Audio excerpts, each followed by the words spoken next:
Well, hey, I've been gone for 10 days to wedding and funeral and graduation, and I'm back now and kind of looking at this crop. We're still only at about 2.3 inches of rain for here. This is barley.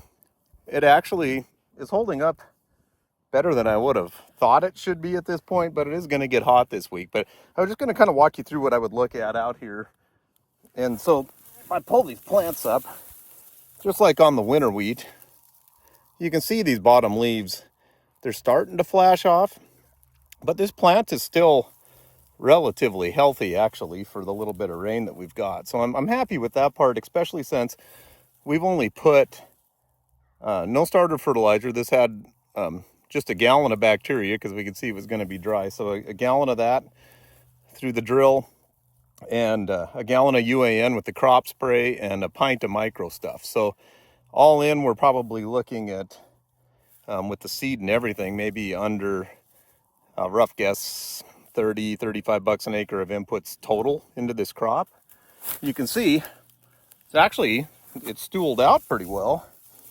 You can see all the stools in the bottom of this one barley plant here, and it's setting ahead. And so if we split this stem, as you're going to see in this video, right now we're in the boot, so you can see the flag leaf coming out here. We can follow these two joints up here.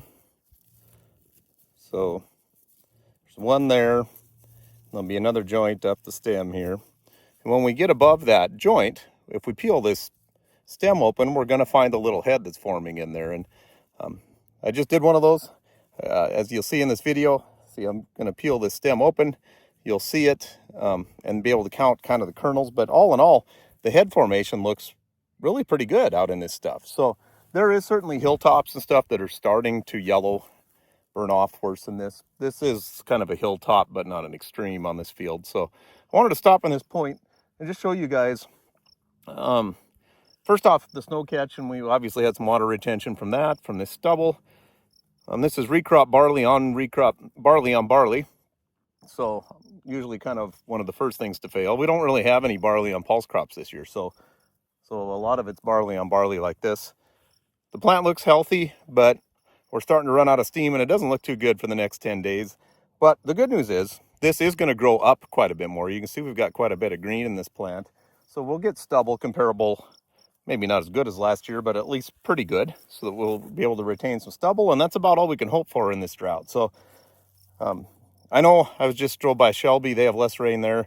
Things are really starting to go backwards. That's just what a inch less of rain does there, basically, and we aren't very far behind you. So while the drought sucks, I just wanted to kind of show what I would look at on these plants while I'm out here, and the fact that this doesn't look too bad. It's really pretty amazing what biology can do, because there's no phosphorus on here. 3 units of nitrogen and a little bit of micros on a barley recrop scenario, and we're getting plant growth like this, which kind of blows my mind from my old agronomy brain days. So anyways, hope you guys are holding out good. Drought everywhere. I came back from Spokane. We drove all the way up from Great Falls up to here, and nothing is looking very good anymore. So I feel for all you guys that are going through this. Like I said, we'll try and keep sharing at least how we're reducing inputs, because I think that's the only way we're going to get through some of this if this is a multi-year situation with these wheat prices. So anyways, keep smiling. Get away from the farm.